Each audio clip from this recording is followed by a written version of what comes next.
like contracts in a row, I got to sort of stop and have a little breathe and a little think about what I wanted. And I got to, I guess start learning an entire different sport because I had so much time. There's no fights locked in, so there's no pressure to be like training Muay Thai and K1 24/7. It was time to play with. Yeah.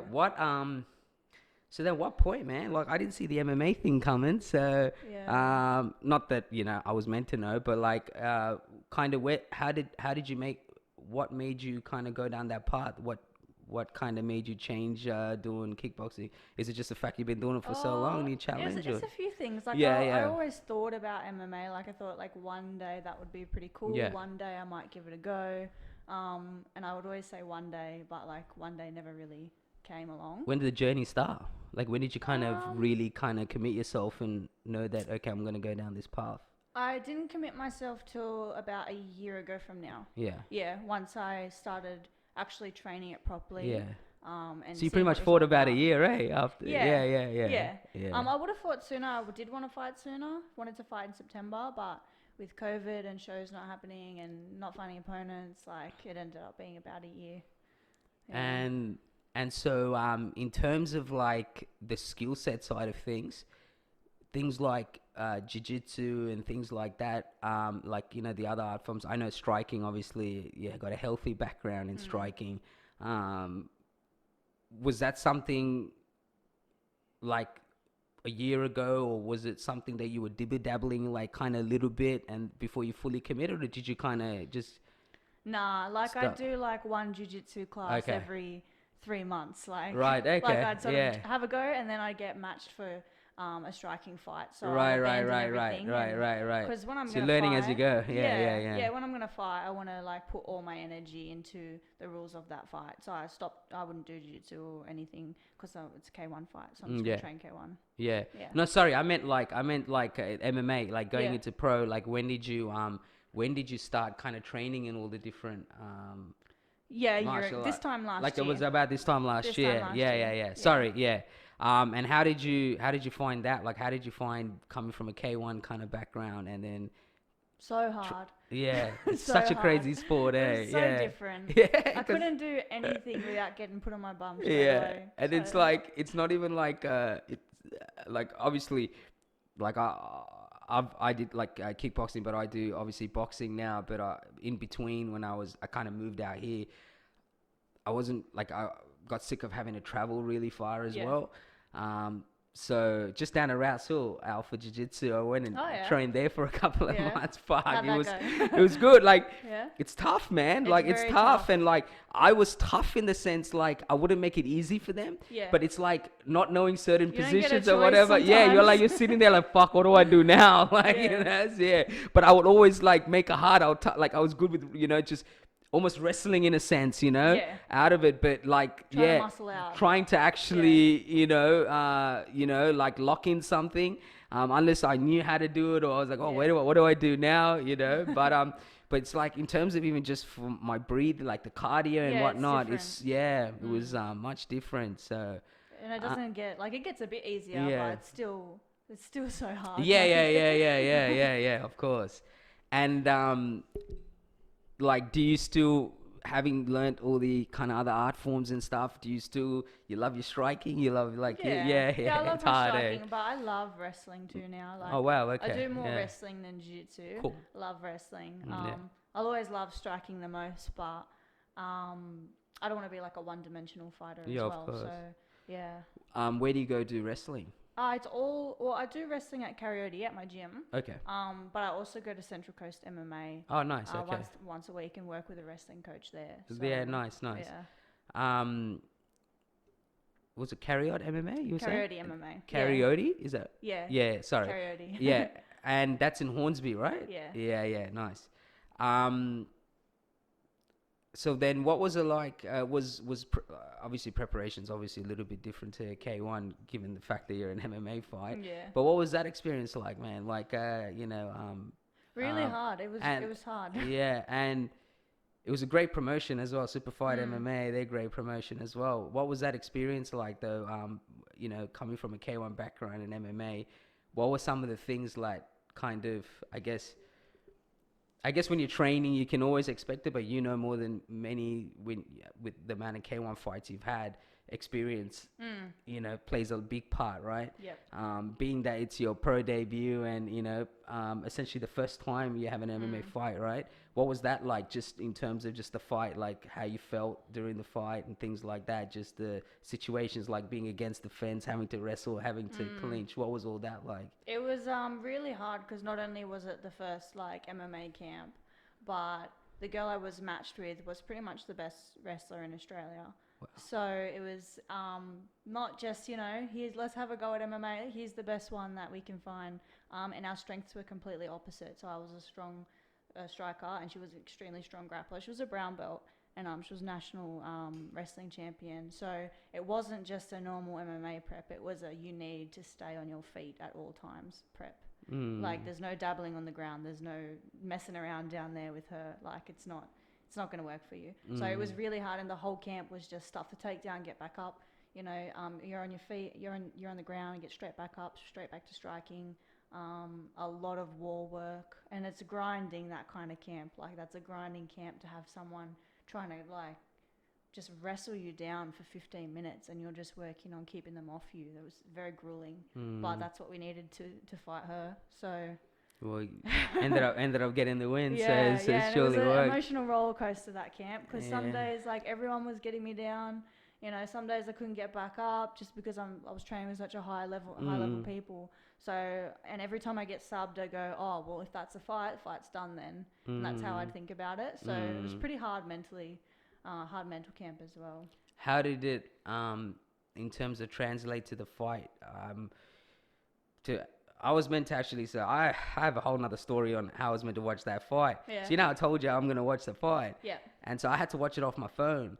The app crashed on me that night. No. So then I emailed Epicenter, and so we're going back and forth as the fights are going on. And I was telling my wife, I'm like, man, I hope that. And they came back, and they're like, oh, where are you trying? What phone do you have? I said, I've got an Android. Oh, really? And blah blah blah. And so and then so I had to pretty much on your story and whatnot. That's how I figured out what happened. But I lost my train of thought of the question I was trying to ask. But that's what I was going to say. Did you find yourself in positions like in wrestling, like in her strengths in wrestling positions of grappling? And what was it like having trained with high level wrestlers? And then, you know, always pinning you down or submitting you, and, you know, you going through those emotions. How did that translate to like when you were fighting her and it was actually the fight night, and, you know, and you had to, you know, finally put everything you learned together? Yeah. How did you feel in those positions? I felt good. Like everything we'd trained worked. First round though, like it always takes me a few minutes to get my bearings and to get my distance and to just like, I don't know, fully concentrate on the fight. So first, I think 2 minutes of the fight, I got pinned against the cage and then tripped straight off it. Like a trip that so many people had done to me in training that I knew how to defend. And I'm standing there like an idiot with my feet like away from the cage, you know, deserved to be tripped really. So it was fully pinned on the ground. And managed to work my way back up, and then again pinned against the cage, and then doubled off the cage. She picked me up, walked me into the middle of the cage, and tried to like sort of slam me on my head. It was a huge throw, but because of how big it was, I think she really sort of overshot it, and really she put all her energy into that one attempt, and then she wasn't able to secure me on the ground anyway. I was fine. I just got back straight to my feet, and after that I was like, nah, you're done, that's it. That's enough for you. Like two attempts she got away with, and from there I switched on, and that's it. She was over, and after the first round I went back to the corner, and my coaches pretty much said to me, because they said they're going to be watching her, looking at her expression, her fatigue and stuff, and they said that's it, like she's done. She just gave you so everything much juice she has, trying to get you down. That's all she has. Like she's done, and from there that's it. I tried to really beat her up as much as I could. Yeah. Fucking say it, bro. It's all good. That's enough for you. Yeah. But it was good it went that way. Yeah, of course. It was good because otherwise, if I didn't get put on my ass twice, everyone would have been like, Oh, but you know, if she got her on the ground, it would be different. She did get me on the ground. Yeah, yeah, Wasn't yeah. any different. Yeah. I guess, yeah, people will always find to put a spin on the narrative, Yeah. right? Yeah. And at least this way, it's like, okay, well, you were in deep waters and you came out, man. You know what I mean? Like, So, yeah. yeah, can't really say shit about that. What was preparation like?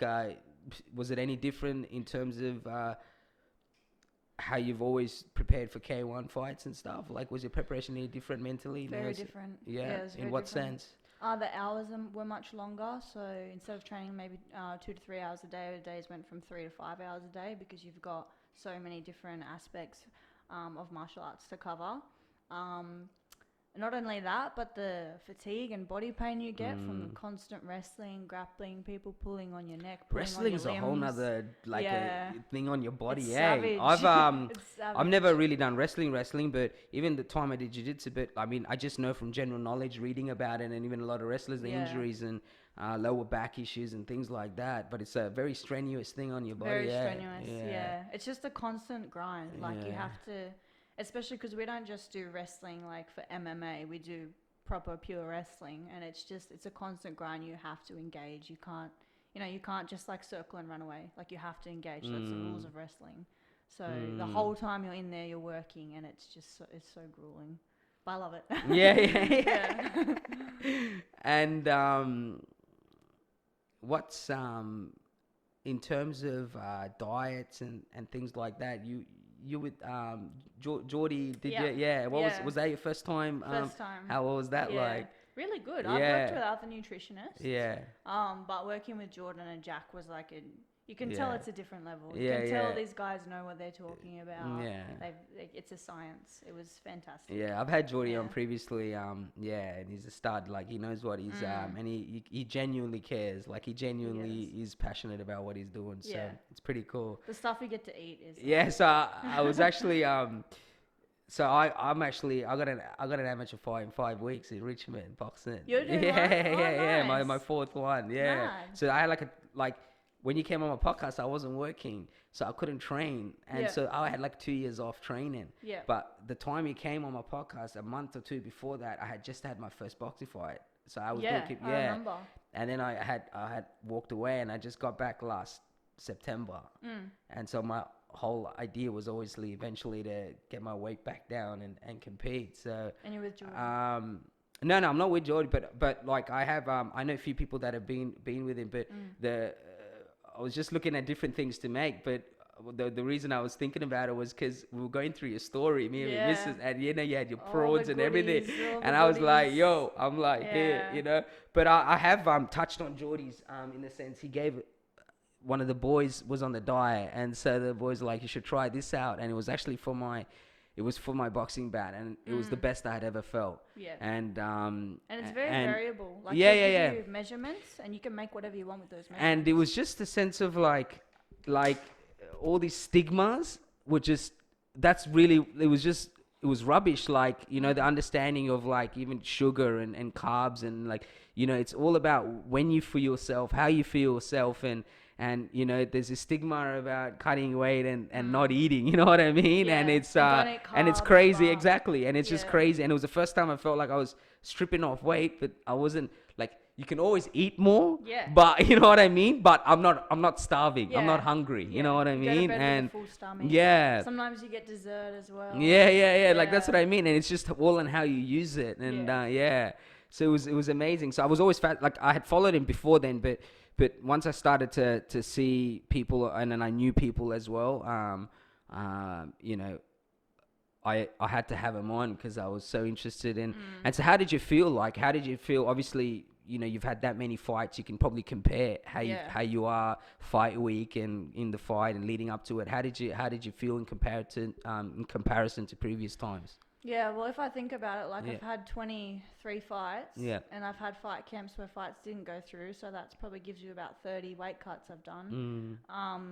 And this one was just so different, like getting to have carbs, even for dinner. I've never had carbs for dinner before. Like even if I had 7 weeks of camp, I would not touch carbs for dinner. Like no bread, no chocolate, anything like that. But I remember getting the plan off, I worked with Jack, but Geordie. and just questioning it and being like, have you typoed? Like you do realize I'm fighting at straw weight, right? Like I've got quite a bit to lose. And he's like, yes, just follow the plan. Text me your weight. And every day I'd be a little bit more shocked that he was adding things. And I'd send my weight and it'd come off slowly. I was actually like a bit nervous about how slowly it was coming off. So in terms of when your fight was, your weigh-ins was, to what you were weighing, you felt the window was kind of narrowing. And you were like, am I actually going to make that weight? I had to remind him. I was like, you realize this is the weight I'm fighting at, right? They're like perfectionists, right? They'll get you right onto fight week, and then and he'd say to me, okay, you're doing really well, go have a cheat meal, like go out for Thai or make a homemade pizza or something. I'm like, are you insane? Like, I'm not going to have pizza. Like, so I didn't really go like hard out with any cheat meals because I didn't want to see the scales go back up, but they just knew exactly what they were doing. Like, and I felt so good, and I was training for like 4 hours straight at a time, you know, no snack breaks or anything. But that's just the way he had specifically fueled my eating to my training, that I was just going for hours. And in the end, I only ended up cutting, like, people don't understand what a weight cut is, but a water cut, I cut 1 kilo. So beautiful. Nothing, bro. Compared to what I've done before. Yeah. So it was a game changer. Yeah, nice. Definitely not cutting weight without him again. Yeah, like, I mean, massive difference. Like, massive difference. And so,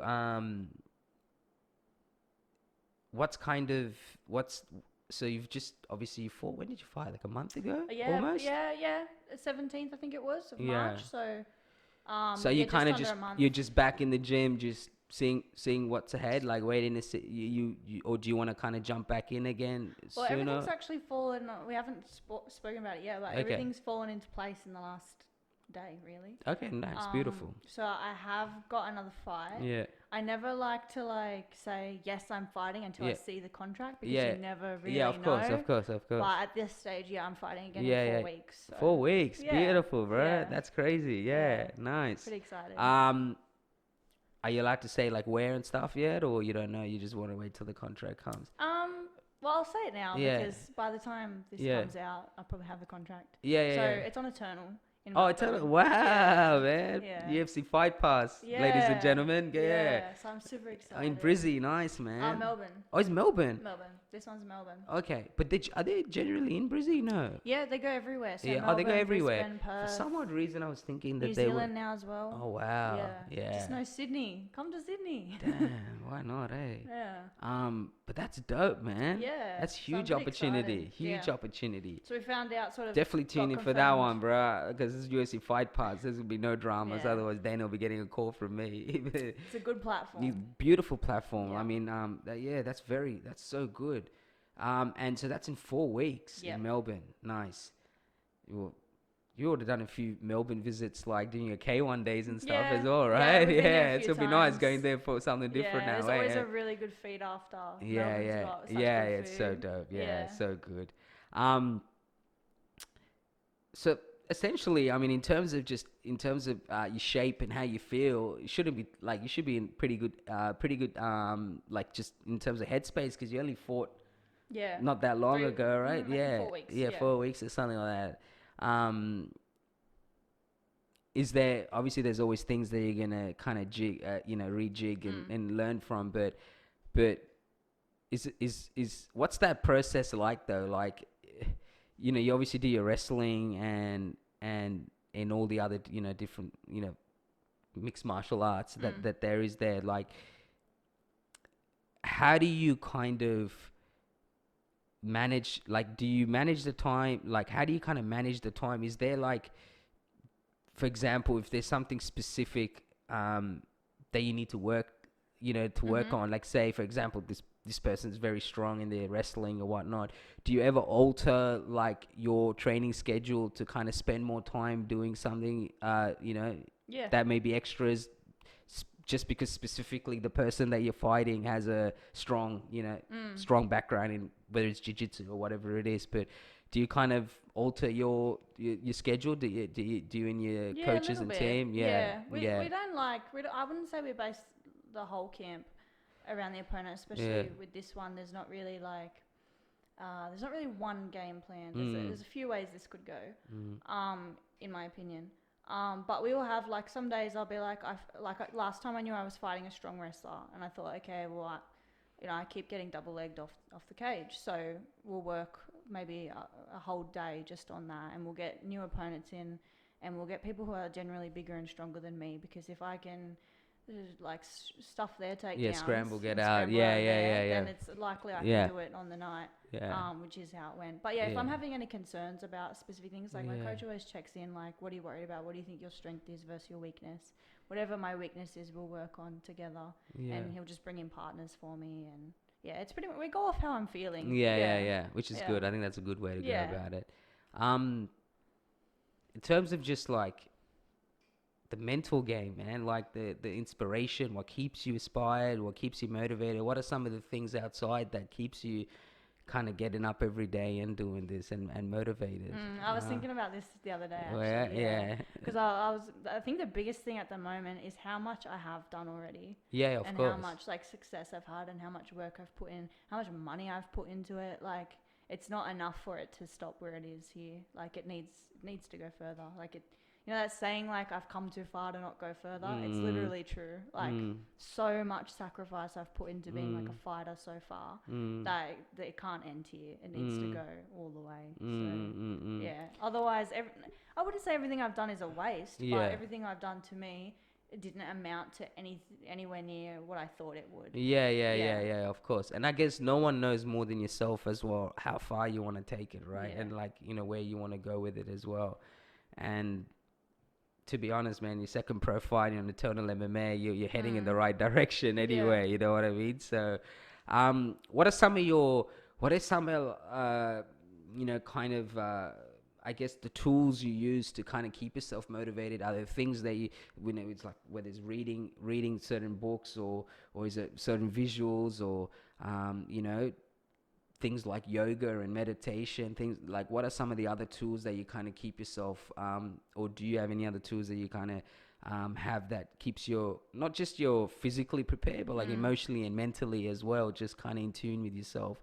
Is there other things that you do that kind of keeps you, motivated every day and kind of gets you up every day as well? Yeah, mostly, like, I think work within my own head. Like, I drive so much every day, because I'm a sales rep as well. So I'm constantly like driving to see people, driving to training, do a lot of driving. So I listen to a lot of podcasts, listen to like a lot of motivational speakers as well. And then I just do a lot of visualization in my head as well. Like, I visualize, or I think back to how it felt when I did lose. And like, if I'm feeling like maybe I don't want to go training today, think back to when I lost and I was like, you better go training. You don't want to feel like that again. Especially with MMA being on sort of a bigger stage, and having a bit more opportunity to go somewhere, like, I'm not gonna fuck it up. Of course. Like, No, definitely. So a lot of it's in my own head, a lot of visualization and meditation, I guess. It's such a like, everyone I've ever spoken to, and obviously I meditate as well, but it's such a it's a process. Like, I was talking to someone, I had someone on, and one of the things we were saying was like, that feeling you have, like, when you do meditation or any form of like, yoga, variants of yoga, right? Like, someone like, like how your body feels and your mind feels, and you're like, you feel so relaxed, and you're thinking, like, this is how I should be feeling. But you're not gonna get up feeling like that every day. Like, you have to practice like meditation, breathing, visualization all the time. It's not something that you can just do once, get the benefits of it, and think your body and your mind are gonna feel it. You know what I mean? And that itself is like an exercise and practice over and over again, isn't it? What are some of the things that you like, that inspire you, or people that inspire you? Is there certain people that you kind of you look upon in history, or that you look at that and it kind of gives you the motivation to do what you're doing? I don't think there's one person, hey. Like, there's a lot of people I look to and I think, wow, like, you've done an amazing job. There's a lot of fighters that I listen to, a lot of fighter podcasts as well, because I like hearing about how they came up the ranks. Yeah. And What are where some they of the ones you? started. What are some of the ones you listen to? I listen to a lot of Joe Rogan's Yeah, of podcasts, course. obviously, because he Yeah, interviews yeah, all yeah. the fighters. Yeah, so, yeah, yeah, and they yeah. go for such a long time, so you really get to hear everyone's story. So I've listened to pretty much all of those. Yeah. And just like little ones they do leading into fights and Yeah, stuff yeah, like that. yeah, yeah. Because it's good to hear that like they're not like no one's confident all the time, you know. Like no one's like I'm gonna win. I'm gonna get the title. Like no, if they do, it's fake. Yeah, of It's course. fake confidence, right? But that's what's beautiful about this podcast, because you Yeah. find out the truth, Yeah. right? So you get to Uncle hear Uncle the Joe truth. Uncle Joe makes you tell the truth. Yeah, Yeah, you get to yeah. hear the real stuff, and I Yeah. like to hear that stuff. Yeah. What is, I mean, is part of your visualization and all that, like when you do get those moments, or if you do get those moments where there's a sense of confidence, right? Like you said, it's almost natural to feel that way. What is thinking about like you losing and your previous fights, some of the ways to kind of counter the way you feel, or is there other things that you kind of fall to kind of, you know, change your train of thought from feeling so, I guess, negative about something and starting to think, you know, being more positive about it, in terms of training, in terms of, you know, some days you may be a bit down, and some days you may be questioning things, and then some days you get up and you're like, man, I'm gonna fucking kill this person. You know what I mean? As you do, right? Is there certain mechanics that you've learned? Is it just a sense of what you do with your breathing and stuff to kind of get you to be like, hey, no, like, you're doing all right? Usually, you know? I find what works for me is like I just go to training. Like even if I have Just to turn up, even yeah? if I have to force myself, like I just will go. And 99% of the time, you feel better after. Like, and whatever was on your mind, you've just spent a couple of hours focusing on like specific techniques or drills. And when you're finished, you're not even thinking about it anymore. Like yeah. I've never gone to training like in a bad mood and come out in a worse mood. Like you always come out in a better mood. And I just love training. So it's not like I don't have to force myself to want to do it. Like even after this fight that I just had, I think I had 2 days off and then straight back into 5-hour days. Like part of it was because I had a feeling I would get like sort of a short notice opportunity. But then part of it was because I just loved the training and I loved the learning and I love everyone at the gym. So I was sort of thinking to myself, no, stay home, like chill out, have a week off. But then I'm sitting there like tapping my hands and thinking about whatever they would have learnt tonight that I would have missed. You probably end up feeling worse, right? Because you're like, you know, because obviously when you're meant to switch off, you're not switching off. So it really means one thing, which is time to go back. Yeah. And there's like a specific syllabus we cover with wrestling and stuff. So I'm like, if I'm not there tonight, then I'm going to have to wait 6 weeks to learn it. Yeah.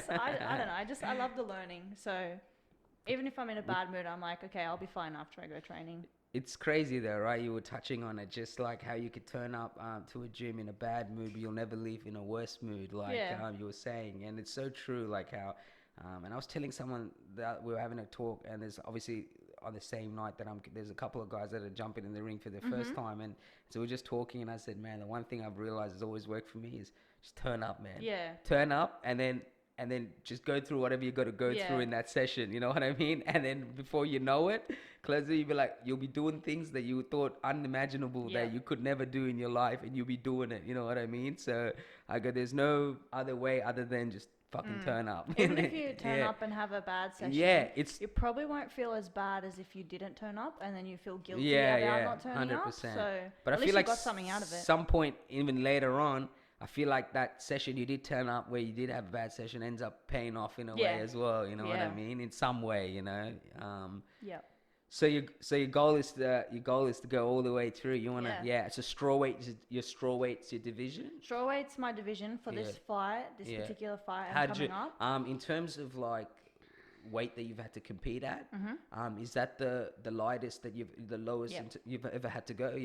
But yet the most comfortable I've been. Beautiful. So it just speaks like what wonders Geordie and Jack did, and they've managed to keep me low as well, so I didn't bounce back up to what I was before. I'm sitting lower than I was before, so that leaves me at like a perfect weight to do that cut. But for this fight I am coming up because She can't make it on short notice. Yeah. And like it's her or no one. So Flyweight. Yeah, flyweight. Yeah. So it's either take the flyweight or you don't have anyone. So I'm gonna take the I've fought at flyweight before. I was bigger then, but I'm not any less stronger now. So I've had that many flyweights, you know, grab me before. I don't think she's gonna be any stronger than the ones I've already dealt with. So I guess it's your I was thinking you were talking about Geordie and them. I was like, I know that from what I've read anyway. Wrestlers and people that do wrestling, your body needs a lot of nutrition, like a lot of food. Yeah, so that's probably why. Because you mentioned you know you love your wrestling and you do wrestling. I know for a fact from everything I've read, and I'm pretty sure Geordie even mentioned it in our podcast, but yeah, like they're like apparently the most in terms of macros and like in terms of food and feeding the body. Amount of food he would give me before wrestling, and I'd be like, well, you realize I need to I need to be lighter, right? But I was like, no, shut up. If you're paying someone for advice, shut up and take the advice. Otherwise, don't get involved. It's always hard, right? Like it's always hard because you're like, especially like, you know, when you're so precise and it's like the last bit of weight comes off, right? Like, you know, you're trained in the old school way that, man, I got to be on weight. Like, I got to be on weight, you know, a week or so. I used to think you have to see that scale drop at least 500 grams a night. That's what I used to think. But that's why I used to feel like crap. Now it's 600 grams a week was my weight cut. So that's not much. No. From you thinking 500 grams a day. I used to do 500 grams a day. But then I would not only feel terrible in training, but I would plateau. And once I reached a certain weight, my body just wouldn't drop anymore. So then I'd end up in that sauna for a couple kilos. So it's really a science, and they've clearly studied it and know what they're doing. I mean, look at all the athletes they work with. They've got to know what they're doing. Yeah, exactly. And it's great to see. I mean, it's great to see, and it's important. And like I said, when he touched on it, I could tell how much, and I'm fascinated about it. Like I'm just fascinated about like not the word premium, but just trying to find what works best for me. Like if someone came and said to me, "Hey man, dude, you can't have you can't have chicken, right?" Or whatever. Yeah, I'd be upset. Don't get me wrong, I'll be upset, but I wouldn't for me, I'm always chasing what's best, like to get the best kind of version of myself, you know, physically and mentally. And food has a lot to do with feeling mentally healthy as well. So, well, that's interesting, man. So, so 4 weeks from now, Eternal MMA. So, essentially, So I'm pretty much on weight now. Yeah, 3 weeks, another 3 weeks really of training and So I spoke to the guys at the fight dietitian about it, sort of got their advice before I accepted it because I am a lot smaller now than I used to be. And you've probably seen it on their page. They've touched on it before, whether or not cutting weight has benefits. We still don't know if cutting weight has benefits. Right? No one knows. How can you know at the moment? Yes, I'll be smaller in the cage, but it's not like I'm a little frail stick, you know, and I've fought at 57 a lot of times. So they've pretty much just said, keep doing what you're doing, eat healthy, and then on the week we'll just drop whatever it is that you need to drop, a kilo. So it'll be interesting to compare how I feel for the two. Being on a very strict diet for 7 weeks where everything's calculated versus at the moment I just get some healthy food. I look at it and I go, yeah, it looks about right, you know. Looks about 100 grams, and just eating healthy, but eating what I want to eat. So it'll be interesting to compare the two and see how I feel in the cage. But if Eternal gives you an opportunity to fight on UFC Fight Pass, you don't say no. I mean, you don't say no over a couple kilos. Yeah, exactly. And you know what? It's such a dog-eat-dog world that to reap the rewards of the life that you want to live in being champion, these are the fights that you take, or this is the kind of the hustle that you got to go through to get there, right? Especially in Australia, as a female. Exactly. So we don't have 20 options of opponents. Well, that's another crazy thing in itself, right? the platform, and even just for female MMA athletes in general. But if you look at it as in terms of ratio compared to a lot of other countries and around the world, it's very minimal compared to a lot of the other places. I think when I have a look when I look online, I think there is about 5 or 6 straw weights in Australia that are like still active, still fighting, that are ranked like high, so would be good opponents. And then you got to consider whether they're still training, whether they want to fight, whether they don't want to fight you, whether they want to fight at that weight class, like on that show.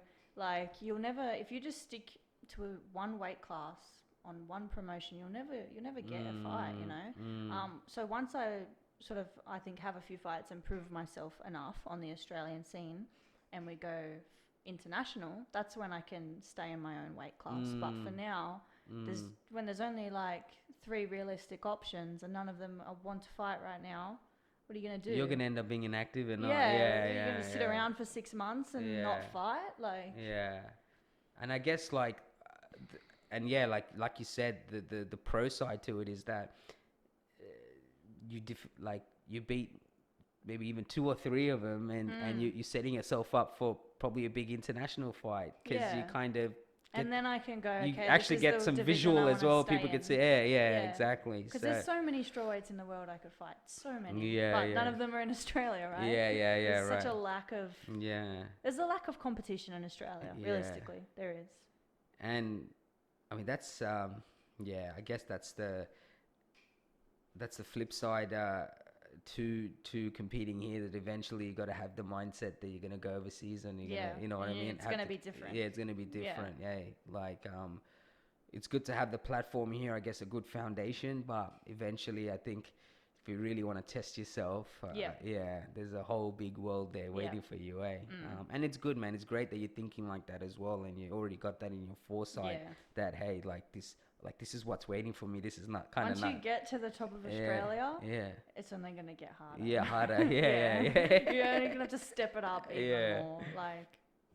But I guess, you know, it's like by the time you get there, the growth, the understanding, mentally, the experience, like it all grows with you, right? So it's like you're not gonna be the person that's talking to me right now. You know what I mean? Like you're gonna know. Yeah, you would have been through so much more, and it's good, and it's also great, just like, because all the other aspects, like, and someone you can, you know, touch on it and appreciate it, just the diet side of things, the recovery side of things, which actually we'll love to get into that as well.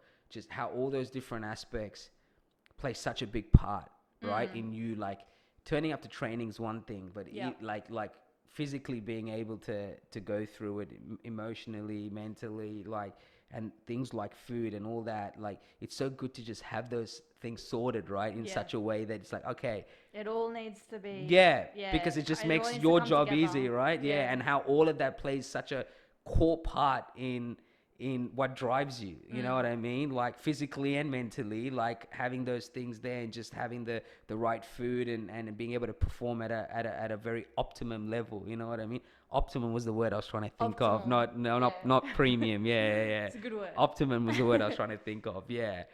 But you know, yes. So like with things like recovery, is there anything kind of anything you do to get your body right and your mind right week in, week out? Yeah, there's a lot. I think a big thing that a lot of fighters, especially when they start out, don't consider is taking a rest day. Like if you need it, take a rest day. Everyone sort of freaks out about not training for a whole day.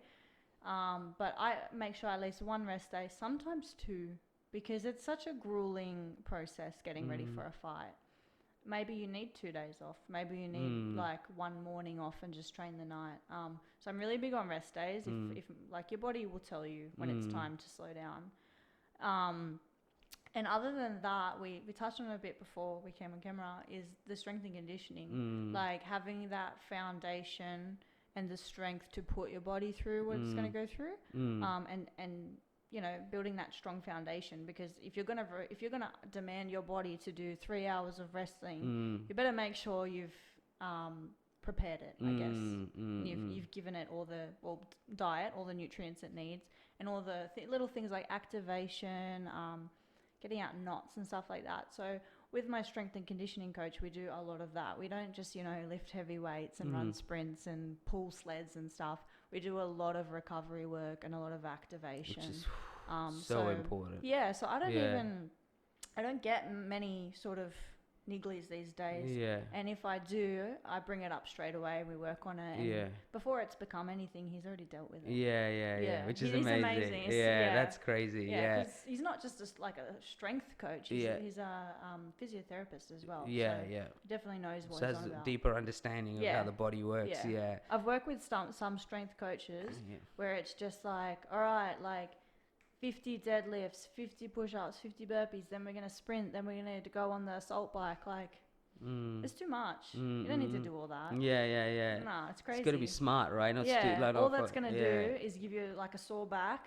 or sore arms. And burn you out completely. And then when's your martial arts training? You'll be flat for that. Yeah, exactly.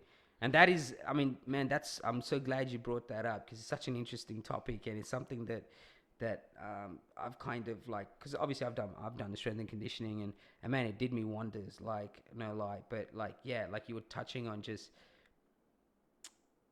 like sometimes overcompensating in it, right? And then burning out for other like other training that you actually should be really focusing on, right? And it's 50 burpees going to give you the fitness for 6 minutes of boxing? Yeah, exactly. Probably not. So, and that's the thing. So like, I was just telling Rick the other day, and I was like, man, I was telling him like just the running, and we'd be like doing a lot of body weight conditioning, right?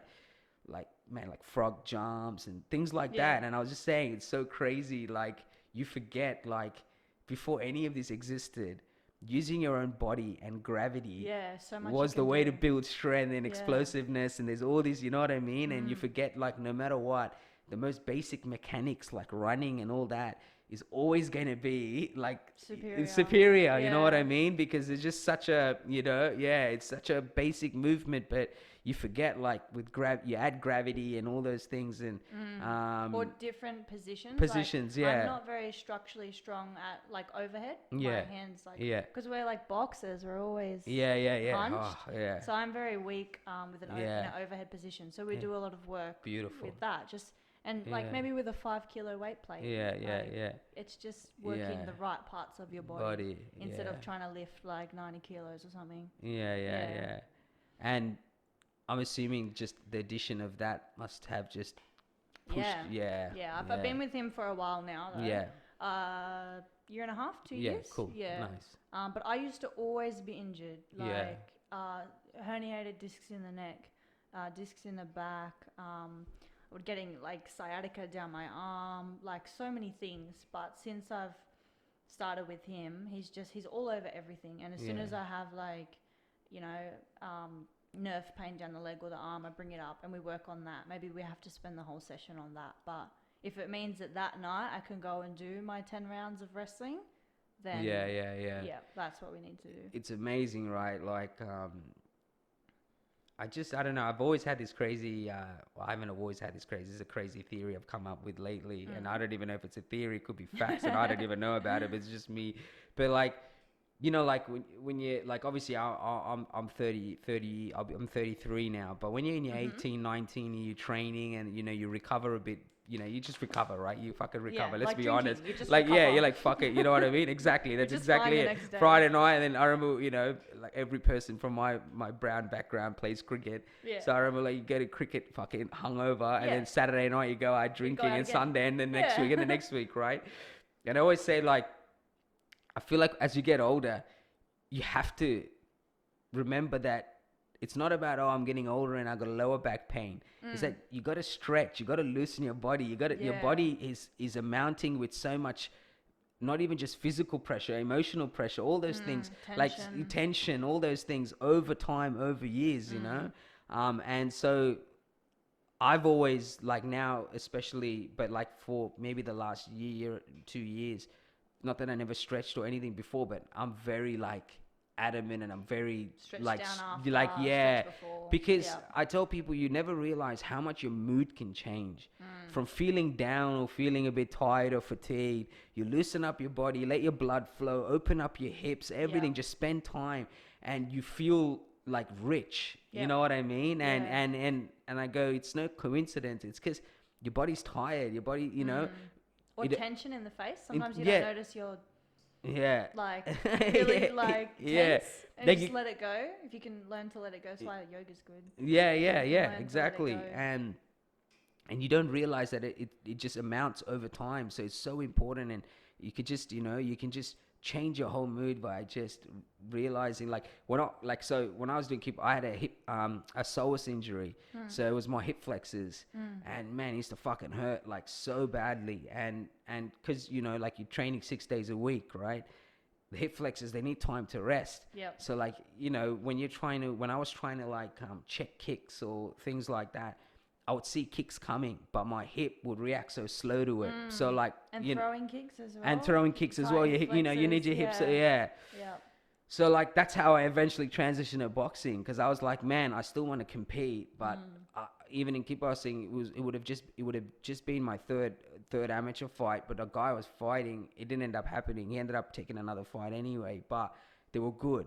And I was like, I don't want to go in there with a brawn attitude and go in there and have a fisticuff fight, knowing that I'm not getting hit because I'm letting him get me hit. There's certain things that are restricting me, and it's just not worth it. You know what I mean? So then that's how I kind of switched. But once I figured out what it was, and, you know, I went to my physio, and he fixed it and told me, this is what you got, and this is what you got to do, and this, you know, and really now, like, you know, I'm so adamant because in terms of stretching, because I like to open up my hips, and I feel like, bro, I feel like the whole world's pressure just went out the door, you know. And then, you know, I don't know if you know David Goggins.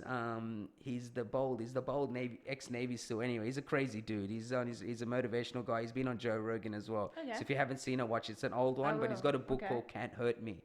But this dude was a fat dude, exterminator, joined the Navy SEAL, crazy mother, and he does crazy shit. He runs like the ultrathons and things like that. But anyway, when he was on Joe Rogan, he spoke about the psoas injury, and it was the first time I had ever heard someone speak about something and actually, like, talk about what it felt like, that, like, it caused him depression, like he felt depressed, and that's how I felt. It just, like, you just was in a bad mood. And it was the first time I heard someone say it in a way that I actually felt, and I was like, oh, this person, and that's how I went looking into it. But ever since then, my mindset changed, because I was like, man, I realized how good I can feel. But it's not worth the pain to not stretch for 15 minutes, right? And just so much more better, you know? So, because you were just talking about how your strength and conditioning coach is a physio as well, but you spend a lot of time getting rid of niggles and stuff, not just going and lifting. And I said, it's such a, you know what I mean? It just keeps you at optimum level. Like, you know what I mean? Every time I go in there, he's like, what is it today? Oh, my thumb hurts, or I got calf sliced real bad in jiu-jitsu, so my calf hurts. So he's always got something to work on. As soon as I get there, he's like, and which one is it today? What did he do for for the thumb? Well, the thumb was more like I couldn't like grip a bar. Because it was just like really stiff, and I think I punched a few heads wrong. So sort of landed I've been dealing with it for the last 4 days. That's why I asked you. So I right here, it fucking kills. So it's just kind of He gets me to do some wrist stuff. There's not like, it's more the bone. So there's not much he can do for it. But just working around it, like, okay, today we won't use a bar, or we'll do something where you don't have to grip with your thumbs, like. Okay, so it's essentially just giving it like trying to not use it and give it rest. Working out ways to still like get work done without, and working around the injury. Cool. I knew it as well. When I have it, I'm like, I gotta just deal with it. But I just because you mentioned it, I was especially if you get he said it's like, I have a few places that happen. But bone bruising. So that's what he says it is. It's when you get bruised real bad, it goes right deep down to your bone. I've got that on my fingers at the moment from the fight, from sort of hitting her in the face really hard. And then on my toes as well from kicking elbows and stuff. So I have a lot of bone bruising at the moment. But What was 4 ounces like from going from 10 ounces to 4? Because you would So have been 10 cool. ounces K1, right? Yeah. Oh yeah, 10, sometimes 8. It's sometimes 8. Yeah. So but what was usually 10. What was 4 ounces? Does it It feel was- like, just like your knuckles penetrating? Like Yeah, yeah. well, my knuckle was still sore. Yeah. Like, and that's just from hitting her in the jaw. I didn't hit her in the head. I hit Yeah, her in the yeah. jaw. So it's still a bit sore, but it was cool. Like, you feel like Superwoman. You feel so fast. Yeah, There's yeah. no weight on your hands. Yeah, yeah. Yeah, I loved it. Hey. Yeah. I always wanted to do caged Muay Thai. Yeah, beautiful. When Because they got It wasn't huge though. So Yeah, there I was only know. one show to do it on, and I didn't end up getting an opportunity to fight on that show. So I was always keen on the small gloves. Even one better, man. Yeah. Yeah. Pretty much arguably the biggest, one of the biggest sports in the world right now. Yeah. So that's amazing. Yeah, it was awesome. Yeah. But it does, I will say, feel different also to be hit by them. Oh yeah, of course. There's a flip Yeah. side, right? Yeah. Yeah. That's true. We didn't It works both even ways, touch on the unfortunately. opposite, which is getting hit by. Yeah. Yeah. What was that like? Like obviously would have definitely felt it a lot more. So nothing actually hurt. Like nothing she threw at me hurt. Okay. Yeah. I didn't really register her punches at all, besides one punch. Okay. One punch that landed, I sort of walked into it, sort of ducked into it. And although it didn't hurt or didn't register to me, I did feel like I felt a spin. I felt something. Did it hit you like forehead or No, it hit me sort of on the jaw? Yeah. And even if you watch the video, you can't see it, you can't tell. Yeah, gotcha. I have a pretty good poker face, Yeah. but I did feel it. Yeah. I felt like the room sort of spin for a second. Yeah. And she didn't even realize that she'd clipped me with it either, because she backed straight off afterwards. So I was in the clear. But although it didn't hurt to get hit, it did, like, it felt different to a big glove. Yeah. If you land if you wear a good shot clean, you can see why people drop. You sort of you spin for a second. Yeah. That's crazy. Yeah. But other than that, like I'd sparred her a few times anyway, so I sort of wasn't too concerned with the strikes. Yeah. But with MMA, like anyone can get you right. One clean shot is That's all all it takes. Yeah. That's all it takes. And then so many variables, so many different ways, and it's just crazy. It's just crazy. And that's what's, it's crazy to think, right? Like even MMA and UFC and how it all came about. It all started with just finding out which was the most dominant martial art, right? Yeah. And then it was born as like these fight nights happened where guys came in gis and keeper came in, and they're like put a boxer versus a wrestler versus a jiu-jitsu, and that's cool. ultimately how jiu-jitsu became what it was, right? With there used to be those fight nights on. Hoist, yeah. I can't remember what they were called, but they would do, so you got the same opponent, but you do first round kickboxing, second round boxing, third round wrestling. Can't remember, but I used to watch it, and I thought it was so cool. Yeah. Like everyone wins and loses a different round. It's round, really cool. yeah. I'd do that now. Even Yeah. I think that would be so exciting. Well, Rich, I was just telling you, the president of IMF Australia, Richard Craney was on, and he was actually telling me, and I think he's actually launched it, the page anyway, but I don't know when the event's happening, but it's called MMA Specialist. And basically, what he wants to do is him and I guess many other people that are part of it want to change the vision of cage fight. Like people, when they think MMA, they think cage fighting. So they want to change their perception of it being some brutal sport in a cage kind of thing, and actually appreciate it for its martial arts, like the different skills, whether it's a wrestler, jiu-jitsu, kickboxing, whatever it is, sambo, whatever it is. So with this MMA Specialist thing, is going to events where you can just go do kickboxing, you can just go do jiu-jitsu, like compete, and then gives you kind of a pathway that you've now kind of dabbled in all these different things. You can say, okay, do I really want to jump into MMA? Yeah. Because that, and having more of a basic understanding of all the different things that are put together to be what MMA is. They had that, when I fought in New Zealand, that's what he did. Oh, is it? Because it was IMAF. Oh, it was IMAF? Okay. So they had IMAF going in the cage. Yeah. Then 100 meters away, they had K1 in the ring. Oh, And then next okay, mat okay, they okay. had jiu-jitsu going, and then Okay, next okay, mat okay. they had like I don't know, point fighting Yeah, or okay, some okay, sort okay, of okay, okay. some sort of Okay. light contact. Yeah, yeah, Yeah. yeah, yeah, yeah. So it was a bit of everything all in the Everything same on stadium. stadium. Yeah, That's that sort of crazy. sounds like Yeah, because it it's was IMAF, so yeah. it must be something to do with that. It must be In New something to do with Zealand, that. that Yeah. was Oh, crazy. But yeah, I thought that was pretty cool. You know, that's a pretty cool idea as well. Yeah. But look, I won't take too much of your time, man. I was really appreciate you coming through. That was good. Normally, normally, you know, I was normally do mornings and stuff because I always say people are busy and stuff. So it was cool. It was cool to do, you know, different time slot, Yeah. different vibe, different mood of the day. You know what I Yeah, mean? exactly. But man, I wish you nothing but the best. I really Thank do, and you. It's good I to chat definitely again. gonna, for sure, and you know, we'll be back. Yeah. Definitely, especially by the sounds of it, you're being busy, you're staying busy as well. So very busy. but I hope we get to do some work outside of this as well. You know, with content and stuff. But I really do. I wish you the best, and I really do appreciate you coming through.